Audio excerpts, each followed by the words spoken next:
that guys our age, that's pretty much. You know, I don't know if you've you heard my lead in. From a room next to my bathroom in my basement, this is My Worst Holiday. It's a podcast about your worst wedding, funeral, bachelor party, bachelorette party, and whatever's funny after the fact. We want to hear it, and for the second time, we have the bald-headed, beautiful bastard, Phil Perrier. Say hello, Phil. Hello. Good to be here. Thanks for having me again. Well, it was so fun the last time. God, you've written for Jay Leno, George Lopez, Arsenio Hall. You've got your show on right now called Smoked Yogurt you're doing, right? Right. Yeah, Sundays at 12:30 on Facebook. Tell us about you, Phil, and then we'll go into story time and stuff. So tell us about you. Well, okay, I'm a short list. I'm a comedian. I grew up in Atlanta, originally from New York. Grew up in Atlanta, Georgia. Started doing open mics in like 1985. Became a road, a touring road comic. Moved to Los Angeles in 2000. I wrote freelance for Jay Leno for many years.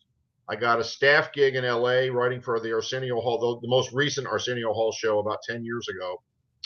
And I did a thing called All Comedy Radio in LA for a couple of years in the early 2000s.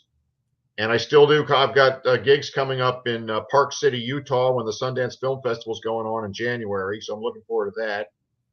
And I've got my documentary film One Nighters on YouTube, which is my, I think really, I don't have children, so that's my baby basically, because that'll be around 100, somewhere some poor slob is going to find that on YouTube or on whatever the platform is, inside his head or whatever. So it's good that, I've got a documentary film that's going to be out there in perpetuity, and I'm very happy about that. I just like the word perpetuity. I know. I had that loaded up, man. Word you got there, Phil. Yeah, and I promote it. I push it every time I get a chance. I tell everybody about it. It's a great film. Got some great people in there. Yeah, a couple wonderful people who have since left this little Timmy Wilson. Judy Canuta. God, I loved her. She was just great. She's a Chicago gal. Yeah, I didn't know that. Yep. Born and raised. Down, pigs. Exactly. Yeah, from okay, she said she was is Oaks. Oak so it was the same place that Frank Lloyd Wright was from, because she made a joke about that. Oakhurst or something in there's Oakhurst, there's Oak Brook, there's those two, yeah. Yeah. So but anyway, just freaking brilliant, and Tim Wilson and Jay Leno and Billy Gardell, and I'm really proud of One Nighter. So thanks for mentioning. You should be. It's an homage to some pretty heavy hitters. Oh yeah, absolutely. Great comics. Yeah. Now, what gave you the idea of My Worst Holiday? How did that pop up in your head? Oh, I stole it. No, I'm just because I'm just not original, Phil. I steal all my shit. I write it down over here. No, I kind of half-assed did. It was I don't know. Do you remember the Bob and Tom show? Oh yeah, I think they're still. I think one of them retired, right? Yeah, I think so. I think one of them did. Last time I listened to it, it was mostly commercials. Like there was literally like 5 minutes of show, and the rest was just I couldn't hang in there anymore. But anyway, so I listened to a podcast called The Dollop. A guy turned me on to it, and it's hilarious. It's one comedian telling a story, the other comedian's doing commentary on it, but he has no idea what the story's about. And it's about American history. And it was funny. It was really funny. And I listened to all of it, and I said, God, I need more. So I go to Apple iTunes or whatever, and I'm like, another funny podcast, please.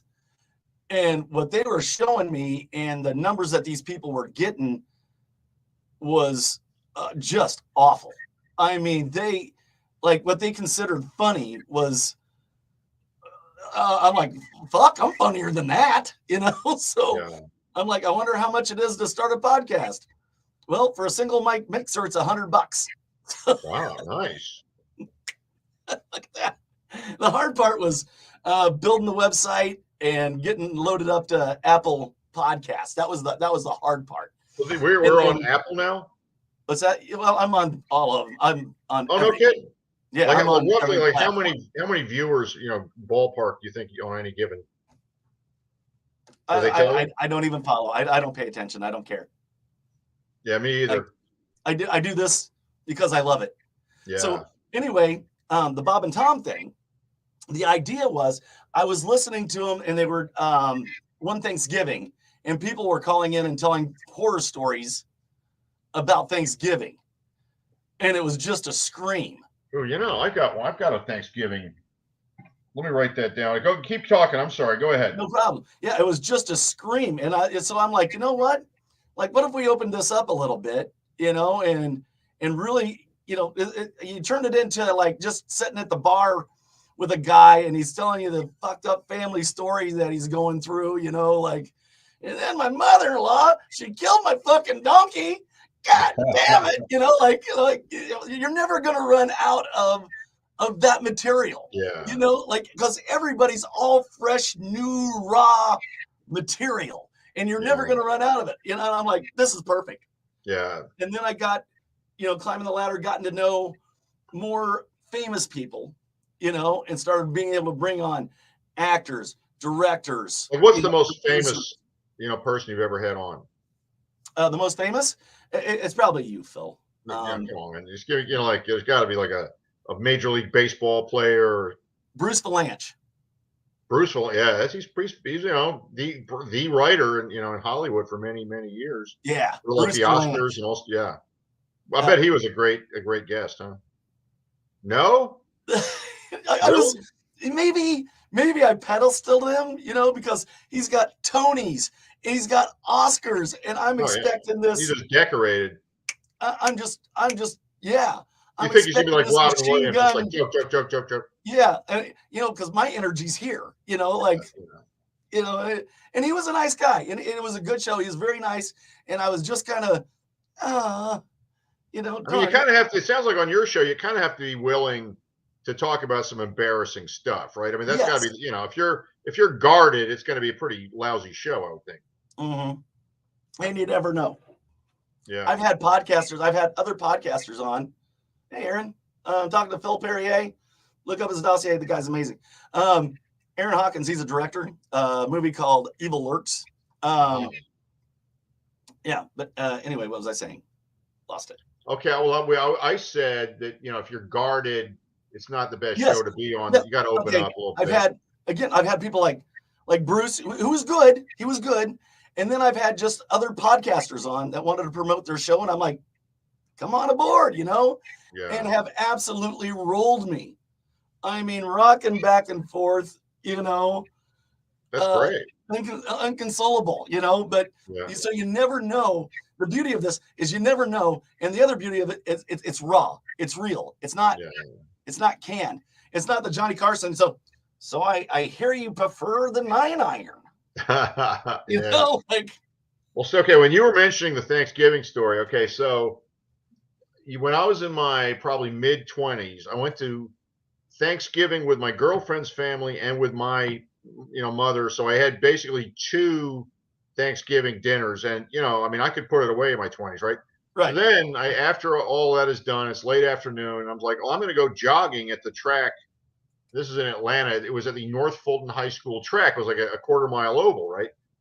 And I've eaten, I don't know, like 5,000 calories or something ridiculous. Right. I go out there and I'm jogging. I was doing 2 or 3 miles, and maybe about a mile in, I started feeling some definite, like my internal situation was changing, and it was changing fast.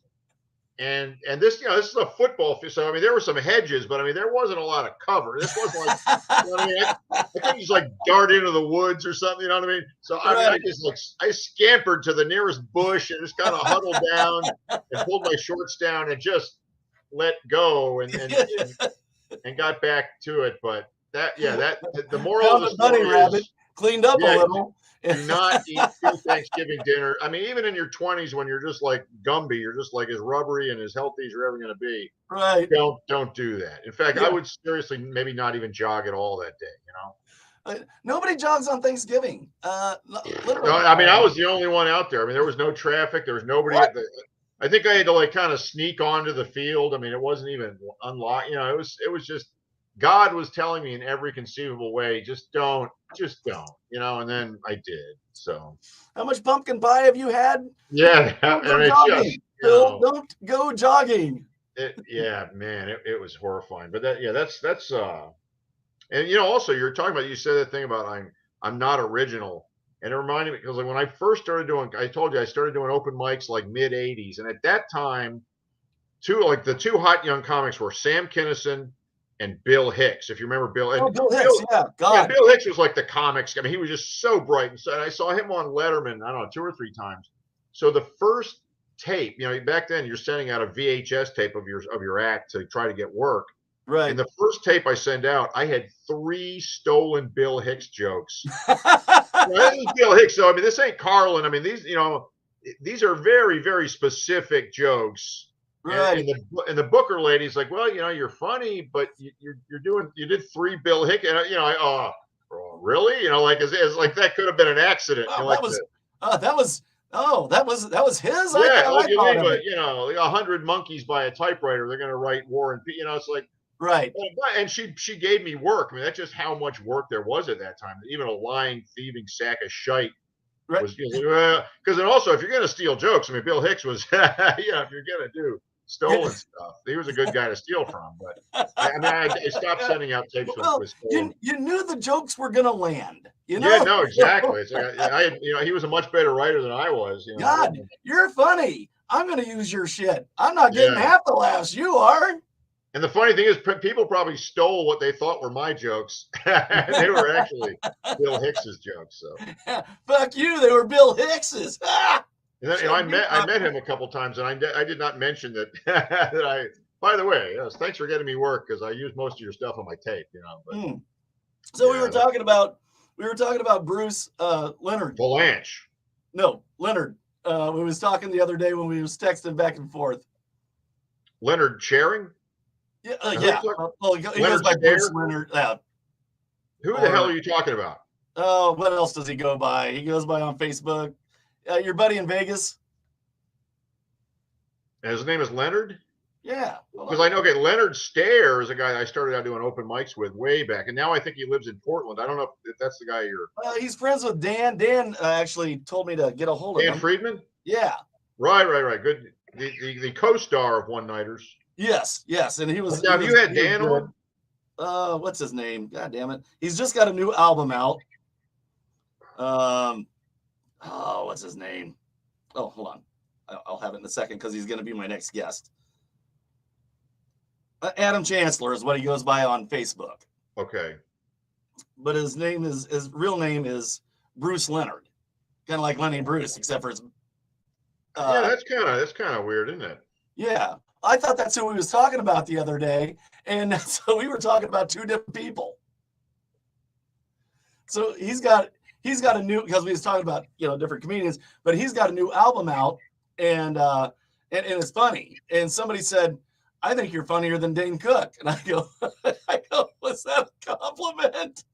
That's kind of a backhanded, Yeah, you're also faster than most girls I know.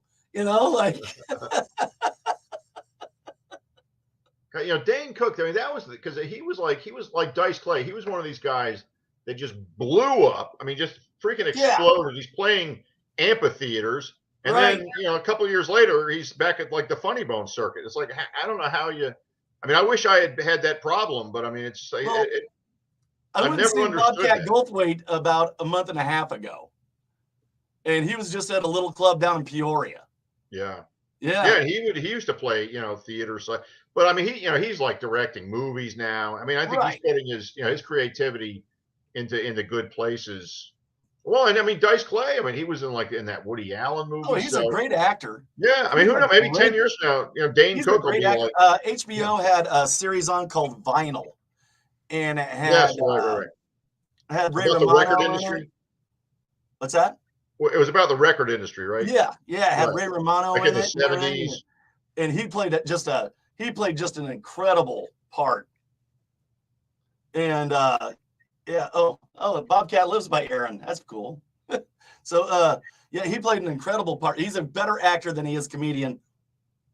hands down. But like that character, like that Dice Clay, and then I fucked her in the ass. Ho!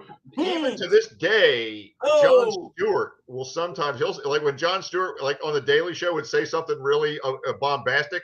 He would go, "Ho!" Yeah, he would do like a little bit.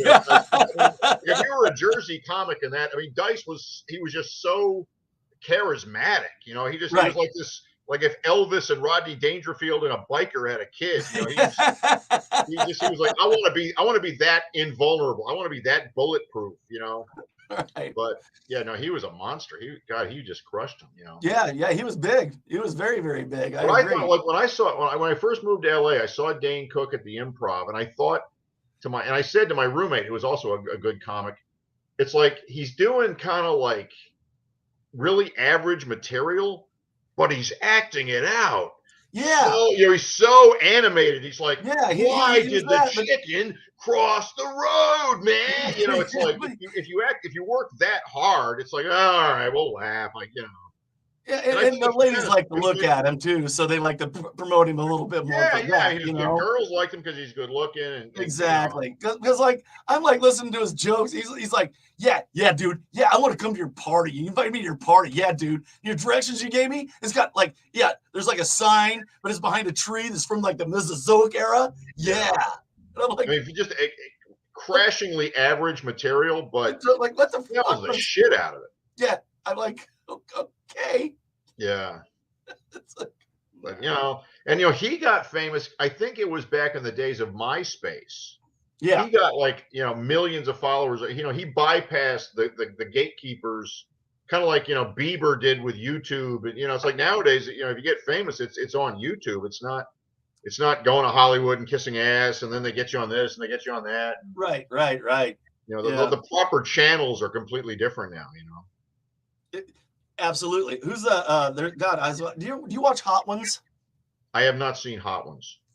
It's a great. I fucking love it because I'm a heatonist myself because I like hot stuff. I mean, I like hot sauces. Love them. I've got like 43 of them. Like literally, yeah. And we'll cook wings and do a Hot Ones thing and stuff like that. But there's a kid on there and he's Scottish and my God, his voice is amazing. And he's got Tourette's and he does like this, and he is funny as hell. I didn't want the interview to end. I thought he was just fantastic, but he was another YouTube sensation. Yeah, exactly. Yeah. I sit on my porch a lot here in Georgia and I got this neighbor who walks by and he's 17 years old. And he said, "Oh, I've got a thing on YouTube." I'm like, yeah, whatever. And he mentions that his friend does these YouTubes called Jack Pop, all one word. He's got 1.5 million followers. 1.5 million. I work on a documentary with Jay Leno and all this shit. It's got 3,000 viewers on YouTube. This kid's got 1 million, and he's hilarious. And he's clearly like addicted to shooting and editing stuff because they're mostly like 1 to 5 minute little videos, and they're freaking funny and they're smart, and there's always like little cheesy special effects. And I'm like, you know what? And if I ever meet the kid, I'm going to be like, man, could you give me some advice? No shit. Yeah, exactly. Hey, could you bring him over? I just want to pick his brain for a minute or two. Yeah. If you ever need like a pedophile priest or something. Fucking Gene. Yeah. 55 and I can't get. That's such a meritocracy. It's like if you get all those viewers on YouTube, the business is going to come to him. You know what I mean? He's going to be having like William Morris kissing his ass. Oh, absolutely. Yeah, that's what you need to promote cigarettes. How old are you again, son? Yeah. Yeah, he's like 17. Oh, that's Philip Morris. Not William Morris. That's Philip Morris. Okay. Philip Morris is the tobacco. William Morris is the the agent. Right. Yeah, because I wrote down some embarrassing things. Can I rattle off a couple of them? Absolutely, for sure. Yeah. All right. Now, this is okay. When I was my show, man, it's free flow. Whatever you feel like, Phil. Because this is going to be therapeutic. Because these are things you hold in and you don't want to think about and you don't want to talk about because you embarrass yourself in public. But when I was like 6 or 7, my family went to some kind of outdoor festival kind of thing, and part of the festival was a greased pig catching contest. They oil up a small pig. and then a man, I think there might have been several people in this pen. It was a pretty large pen, and they're trying to catch the pig, and the pig is, squealing and whining. So here I'm 6 or 7 years old, and we had moved recently to Georgia from New York City. So I was slightly different. My parents went to Cornell. There was a little bit different wiring, and I'm shouting, "Leave that pig alone, you fucking bastard!" And I mean, this is the Baptist South in the early '70s. Of course, the other parents are looking at my parents to immediately beat my ass. And go, "You're in the wrong, Phil. Oh my God! You're trying to protect the pig. I'm trying to protect the pig. Christian sons of bitches." That's in a greased pig commie. I am the fly, and it's like, man, just shut your Yankee commie ass up and let us catch this greased pig, you bastard. But so that was up there. Oh, also, okay. I'm from Fulton County, Illinois, and it's a very rural. Yeah. I've seen rodeos. I've seen the grease pig things. I've seen all this shit, man. And one time, this wasn't embarrassing per se, but years later, like now I'm 14 or 15, and we go to an outdoor cookout for the company. My parents knew somebody who knew somebody, so we go to this cookout, and there's a pig, and it's incredible, and the food is out of this world. And then, and we get there, and we're there for like maybe an hour, and then like we just quickly, like my mom and dad are like, we gotta go, and I'm like, what the hell, right? And we get in the car, and my mom is in tears. There's going to be a cockfight that night, like in another half an hour. So everybody was going to congregate in one of the barns or whatever, and two chickens were going to rip each other's guts out. And my mother, I mean, that was part of the reason I'm yelling at the pig. My mother was such an animal lover that, I mean, if she'll catch a cockroach in her hands and let it out the door, and I'll just stomp. Oh God. Yeah. So that was the deal on that one. Wow. Your mom's scooping up palmetto bugs and taking them out to the door. Oh, yeah, really. I mean, just such a. But so yeah, we go to this thing, and that was like another one of the cultural.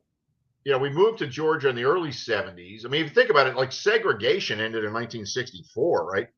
I remember in like '72, there was a guy running for governor of Georgia. Jimmy Carter ran and won, and then became president, later.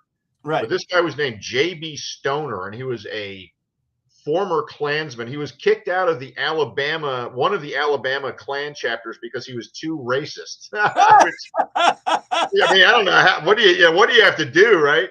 But anyway, him and Marjorie Taylor Greene need to hang out, exactly. Man. That's what well, no, you're just, this is untawdry. Yeah. So okay. Anyway, we're fucked up. Yeah. You, sir. You're when bad. The fucking right wing whack job fucking Klan kicks you the fuck out for being. But pretty honestly, it's probably like he was bringing too much like FBI heat on, you know what I mean? But so he's doing these commercials in 1972. He's running for governor of Georgia, and he's got a Confederate flag. I don't even see why they outlawed lynching.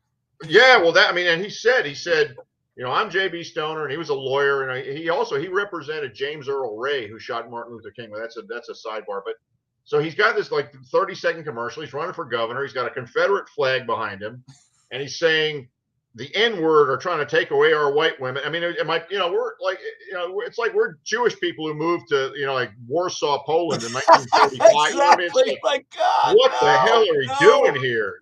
This is no. And he didn't win, and things changed. But I mean, that just shows you, like 50 years ago in Georgia, it was still, God, the Confederacy was the thing. In my lifetime, they were still doing the Tuskegee experiments. Yeah. What the fuck? That was in my lifetime. How old are you?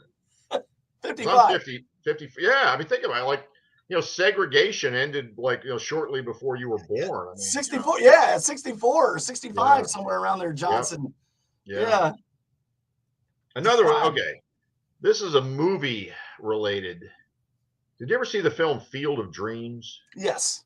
All right. Now, Field of Dreams, I don't want to tip it if you haven't seen it, but it's got a very emotional ending, right? If you remember that, his father, his father never played catch. Kevin Costner, he's got this farm in Iowa, and these baseball players from beyond, like Right. Shoeless Joe Jackson. All these guys are coming back from the dead somehow and playing baseball in his yard. Yeah, you got Ruth, you got Jackson. Right. Yeah. And then at the end, he's tossing the ball, and he realized it's his father. Right. So, okay. I'm in a theater in Atlanta with my girlfriend, and it's a small crowd. I mean, there's like maybe 10 people. I think it was like a summer day. And I mean, I'm about to cry. You know, I can feel it. I'm trying so hard to hold it in that I just kind of went, it was like a walrus being, having his nuts cut off. Or something, You're a sodomized walrus there. Yeah. I mean, had I just let it out immediately, it would have been like, okay, this guy's, he's having a moment, probably because my father died when I was 19. So there was plenty of grist for the mill. Right. Trying to hold it in. I think my girlfriend actually moved a couple of seats further.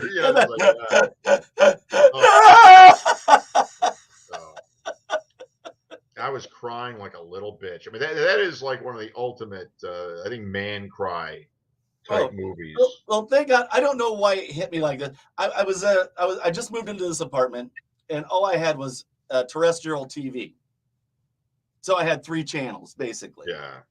And I don't know why, because I am a movie buff. I like movies, and I'm a pretty hard guy. It takes a lot to move me. Yeah. And there was nothing else on. So here I am watching Walker, Texas Ranger, which is really not my go-to show. Well, Chuck Norris, Yeah, exactly. And this little black girl started singing Amazing Grace. Oh, wow. And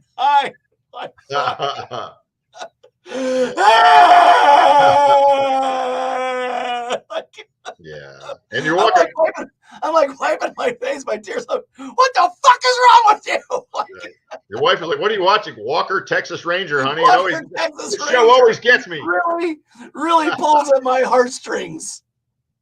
God, yeah. There was another one. Oh God, okay. Bagpipes.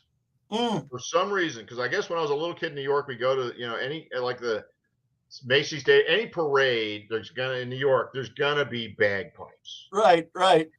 And I went to a friend's wedding. I don't know, 20-something years ago, and and it's just quiet in this little church in Virginia somewhere, and all of a sudden you hear, and it's freaking Amazing Grace on the bagpipe as they walk in. And I mean, spot the mentally ill guy, spot the guy with issues. They haven't even gotten in the room yet, and I'm sobbing like a bitch listening to Amazing Grace on the freaking bagpipe. So don't feel bad about the Walker Texas Rangers thing. So this is something that happened to me 2 nights ago. And I said, well, I'm definitely going to bring this up on the show. Hey, Brandon, Scott McFadden's watching us. Hey, Brandon, how are you, buddy? We're talking to Phil Perrier. He has written for Jay Leno, George Lopez, Arsenio Hall. He's got a show called Smoked Yogurt online. Look him up, Phil Perrier. He's fantastic. He also has a show, a movie on YouTube called One Nighters. And it's about him and a couple of guys. Dan, what's Dan's last name? You got Dan Friedman, you got Jay Leno, you got Billy Gardell of Bob Hart's Abishola, among other. You got Daryl Rhodes, you got Judy Tenuta, you got Chris Petta. I mean, just a lot of funny Americans. No, Brandon, this is not a rerun. I'm actually live again. So, wow, that tells you I'm probably doing exactly the same stories I did last time. So probably I do a lot of the same. This is definitely. Oh, yeah, who the hell knows? It's all moving so fast. I go down to this bar, and a guy I know down there, and his name's Phil. I come walking up, he goes, "Thank God," and I'm like, "What's going on?" And I go walking up to him. This other guy standing here. He turns and looks at me. He goes, "I know this guy. We get along." And I'm like, I'm looking at him. I'm like, okay, like, cause I'm forgetful as fuck. I'm ADD. In case you can't tell, you think it might be you. In my head, Kermit the Frog is doing this the entire time. In my head, always. That's my head. Wow. Yeah. So, without Coke.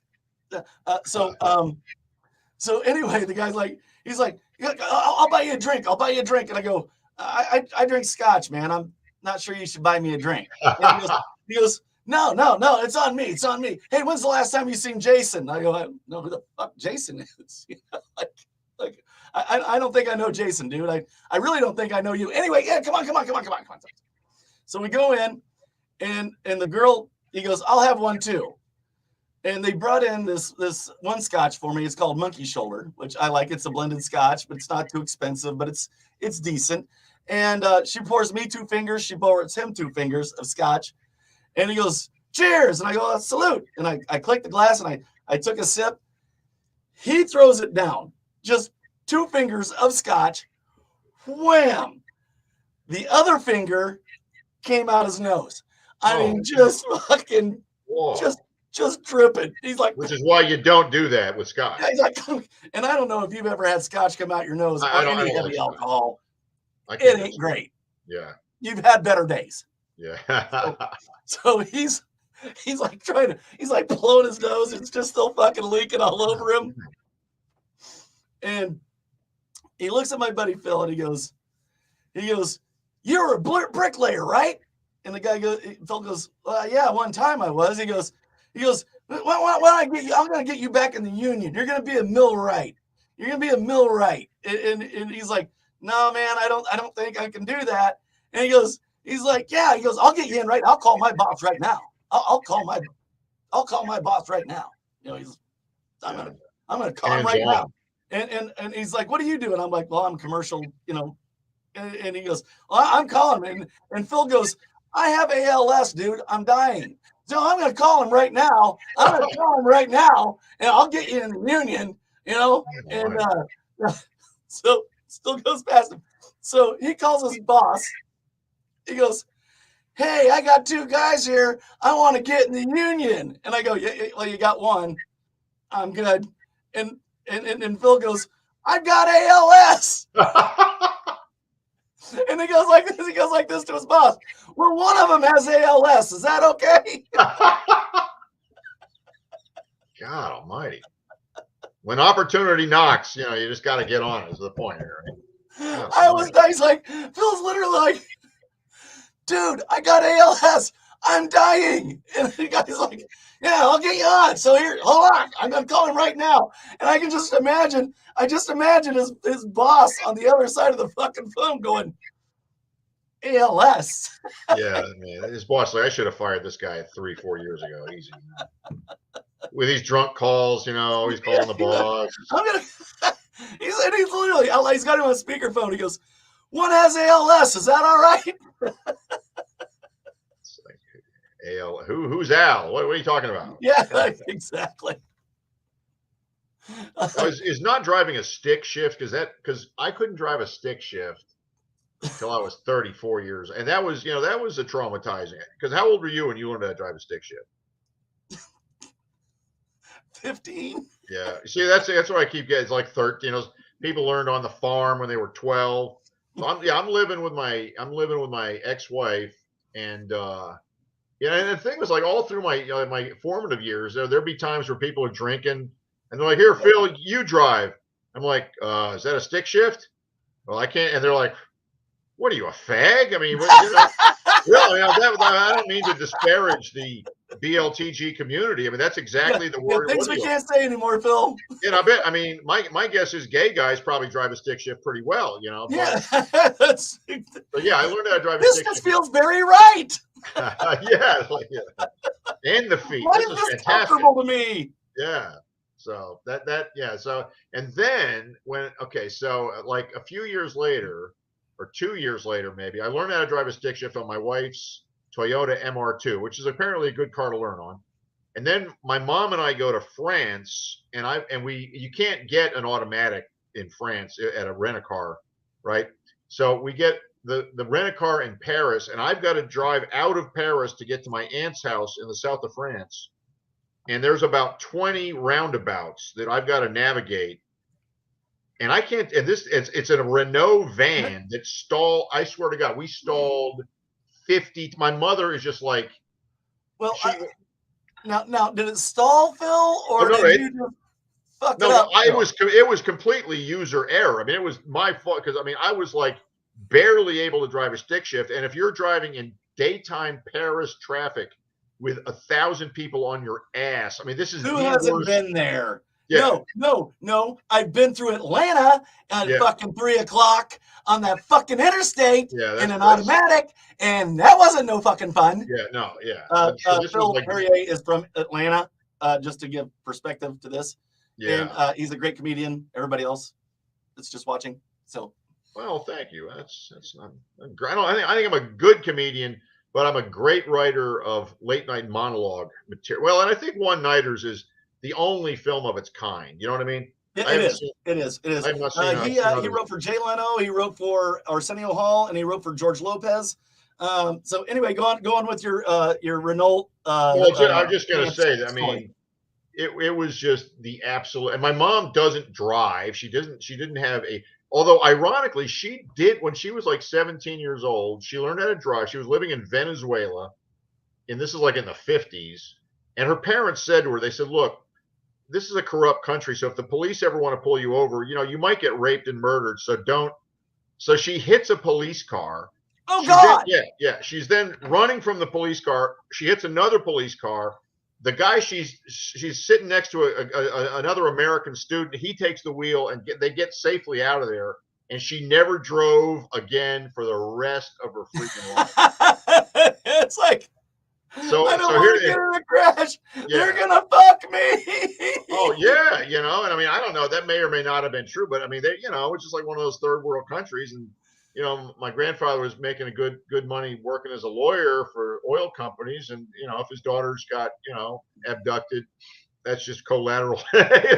Nothing is perfect is the point. Yeah, I guess not. Yeah, that's not perfect. So, that's far from perfect, Phil. That's it was freaking nightmarish, but and now I haven't driven a stick shift in many years, and now I got crippled in 05 surfing, so I think my stick shift driving days are over, frankly. Right. We was talking about the KKK and stuff like that, and I do not advocate. I do not. I think those guys are bad.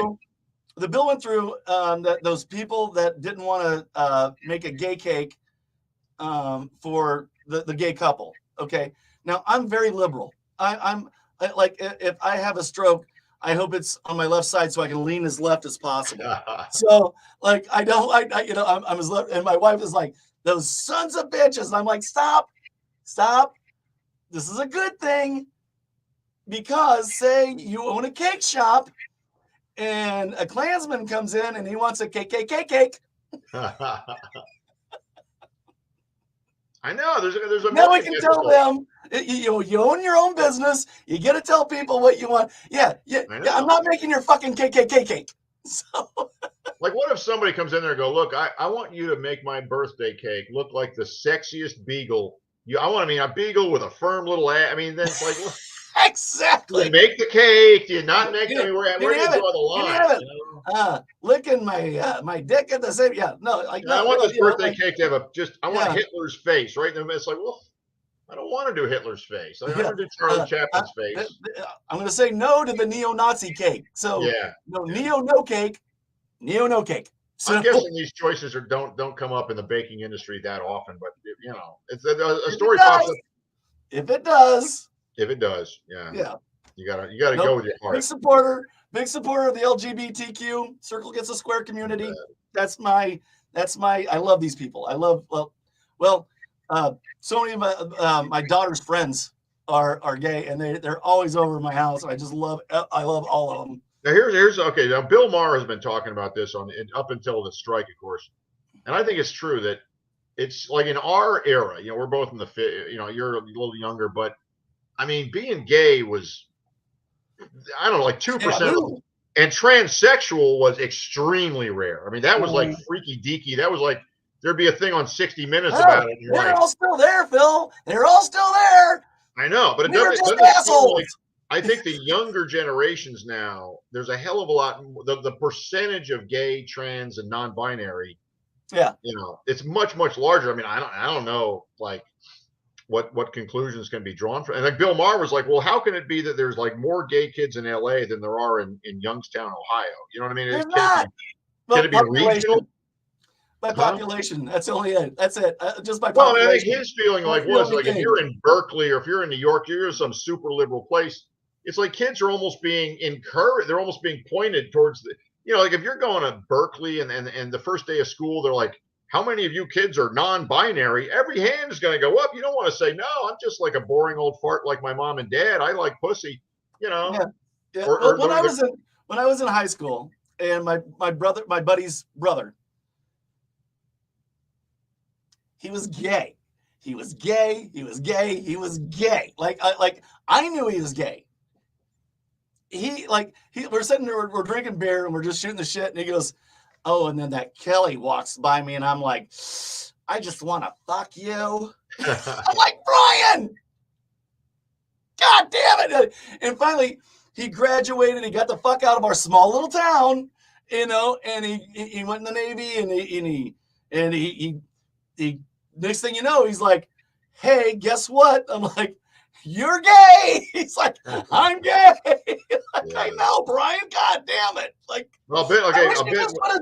like when you were in high school, were there any again? I'm very. This is 87, 86, somewhere around. But then again, I'm very liberal, and stuff like that. But so many dickheads in the town weren't, Oh yeah. So I don't blame him for closet. Yeah. Well, I was watching this thing last night on A&E about the Playboy, like the dark secrets of Playboy or whatever. Yeah. And they had this model who was from Georgia, and she did like a Playboy cover in the early 80s, let's say, or maybe late 80s. And her little town in Georgia, they started calling child welfare service. They basically had her kid taken away from her because she had been naked in a magazine, God. Yeah, it's like the Taliban or so. It's like that's not the way it's supposed to be. But we're in a society where people call the Coast Guard to save the people from Gilligan's Island. This is the society we live in, Phil. Sure, we wanted it to be better. We thought maybe 50 years later it'd be better. Yeah. Turns out people are still fucking stupid.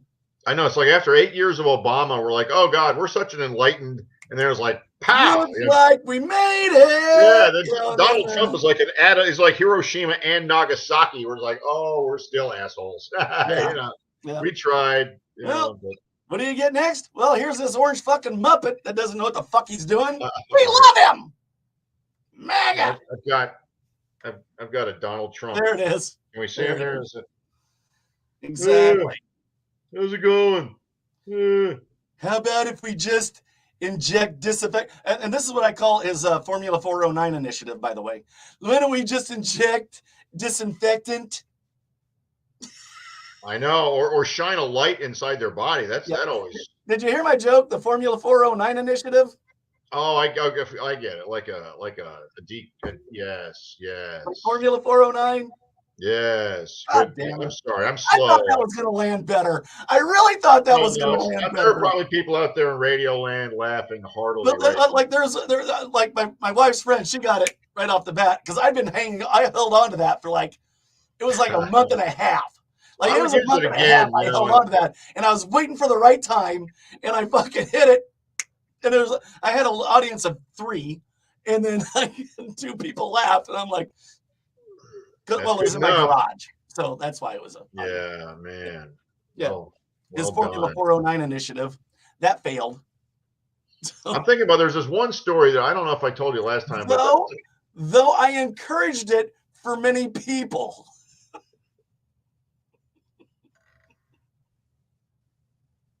Sorry, go ahead. I interrupted. All right. Well, this is the most. I mean, there's probably more embarrassing stuff, but I don't even like to think it out loud. But I was in a hotel, and I'm sitting on the toilet taking a dump, and the door, the configuration of the hotel is such that I got the door. I'm by myself in there. It's daytime. I got the door to the bathroom open, and the maid opens the door. So she and I are making eye contact while I'm pooping. It's like I don't know that. Maybe like when your wife walks in the room, you're like, get out. Yeah, right. I don't like that. I don't ever want to be comfortable, and I don't like every girl I've ever lady relationship. Like, do not walk in. If I'm taking a dump, can I have a little bit of privacy? The idea they just walk in and go, well, yeah. It's like, no. I don't want to be in anybody's prey. So anyway, I'm looking at this, and she had like an accent, like she was from another country, where looking at somebody in the eye when you're pooping is perfectly normal and whatever. And she's like, you want me to come in and clean the room? I'm like, no. I mean, I was panicking. I was like, no. And she's like, well, you want me to come back? I mean, she wouldn't. I want her to just close the door and just go away and just maybe, Was she German? Was she like, no, he's a dropping pooping, like that? Or, like one of the African I can change. This whole bit I've been working on, it's about changing English words into German words and making them sound German. Like, oh, that's a good one. Yeah, like I want to make my Schneekespitten.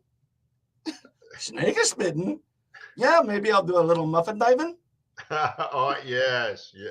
Like, I think Mel Brooks, the producers, kind of played with some of that too, Drippin' wettin' from muffin diving. Maybe fucking stooping. It's a bit I've been working on. Loud and clear, man. Yeah. I think I did that with God damn it. Aaron. I think I did it on Aaron's show too. I'm not sure, but anyway, still funny. Still using it. The thing I've been kicking around is, okay, you ever like substitute the word squirrel for girl in a song? Because there's so many, songs with my squirrel talking my squirrel. Okay, another one I do is talking about my squirrel. Yes, nice. But another one that I do is like, because I'm 2% Jewish according to Ancestry.com, so the Jewish word, I think the Yiddish word for a non-Jewish person is goyim. So if you was in Nazi Germany, they'd cut off your pinky. Yeah, 2%. I think I'd be okay, but I wouldn't. I wouldn't go into the office and go, "Hey, I'm 2% Jew." Exactly. Like, you're losing inside. You're losing an encivering. Yeah, something. Yeah, exactly. So anyway, the word is goyim, or they shorten it to goy, right? So when I'm doing a song, if I'm singing to myself in the shower, squirrel for girl, and then goy, so that the Beach Boys song would be 2 squirrels for every goy. Which is, it's a sign that I'm mentally ill, but what the hell? If I can get laughs with it for 2 minutes on the comedy, you know what I mean? That's right. You gotta be a little fucked up, otherwise you're not normal. That's actually my true feeling. You gotta be a little fucked up, otherwise you're not normal. Like normal people, they're fucked up. Normal people are really fucked up. If you can't see the humor in things, like God, like I'm laughing at my parents' funeral. I'm like making fucking jokes.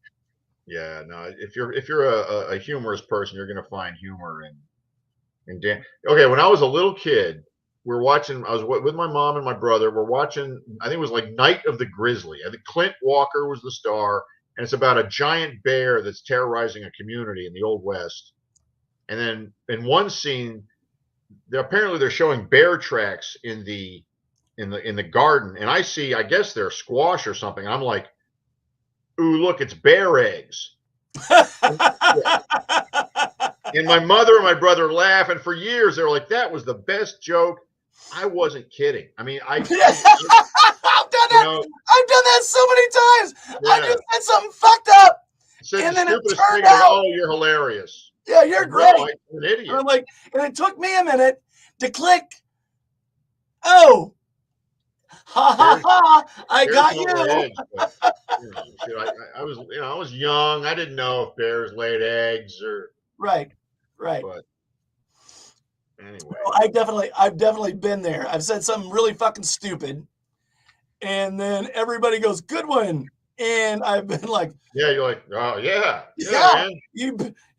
Hey, you know me, funny guy, not moron, definitely not moron." Yeah. Take it where you take it. If you get a laugh, just act like you meant to do that. Just take it. Just take it, baby.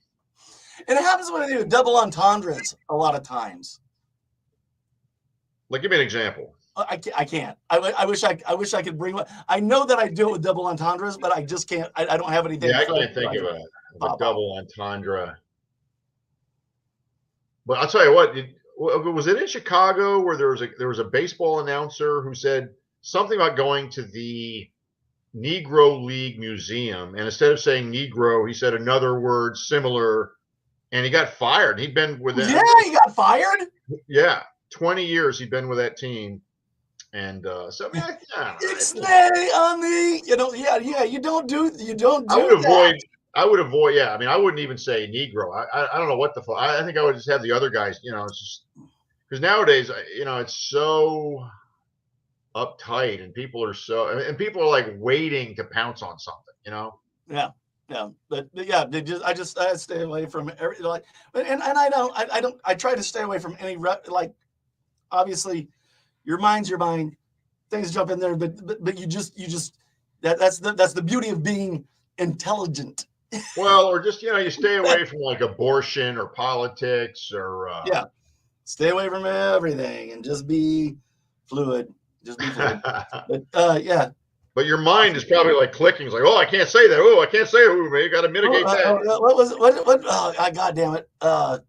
Like so many people have been fired, but that was their own stupidity. Yeah, I've been fired. That was But like now, from that fucking radio station, because that little cocksucker knew he was a fucking grift. Let's see. We've all been fired from I've been fired from radio stations. Have you? I got fired, and another one went out of business. And I mean, radio is a very fickle mistress, I shall say. Okay. So, yeah. So my daughter and I, we go to, and I didn't have my daughter until I was 40. So she was like she's 14. 8. Is that right? What's that? You said you're 54, so I'm guessing she's 14-ish. I'm 55. Yeah, she's 15. Okay. Yeah. So anyway, we was in Walmart, and I'm like, you know what? I just fucking need a haircut. So like, it was open. I see nobody was in there. I go in there, and this girl, she was a little different anyway. But anyway, like she's like, I feel her like when she's using, how well, maybe not you, but when they're shaving your head, it feels like a very smooth kind of it's kind of nice, kind of like a massage, kind of with a trimmer. Well, yeah, she's like, like I feel like it's almost like a fucking like a roller. I don't know if she has Parkinson's or something like, but I know it's not feeling right. Yeah. And then she looks at me and she goes, "Oh yeah, are you here with your granddaughter?" Oh. I don't know. Are you putting on weight? Oh. Man, yeah, granddaughter. It's only going to get worse too, because you're probably going to get older, right? Worst haircut I've ever had. Wow.